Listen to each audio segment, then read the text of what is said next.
નમસ્કાર ખેડૂત મિત્રો, અત્યારે મોલા મચ્છી તેમજ ફળ ડંખનો સ્પ્રે ચાલી રહ્યો છે. મિત્રો, આપણા ખેતરમાં આપણે તપાસ કરી લેવું કે ફળ ડંખનો પ્રશ્ન થયો નથી. તમે જોઈ શકો છો વિડીયોમાં કે તરબૂચ ઘણું બધું મોટું થઈ ગયું છે, પણ એક ફળ ડંખના લીધે એની જે ક્વોલિટી બનવાની હોય છે એ બહુ જ ખરાબ બની ગઈ છે. તો આપણે પણ આપણા ખેતરમાં જઈને તપાસ કરી લેવું કે આપણા પણ ખેતરમાં કોઈ ફળ ડંખ થયો નથી ને.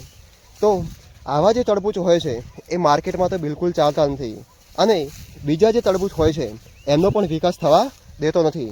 તો આપણે તપાસ કરી લેવા કે આવા કોઈ ફળ ડંખવાળા જો તરબૂચ હોય, જો આવા હોય, તમે વિડીયોમાં જોઈ શકો છો, જો આવા હોય તો એ બટીને ફેંકી પણ દેવા, કારણ કે એ કંઈ તરબૂચ કામના હોતા નથી.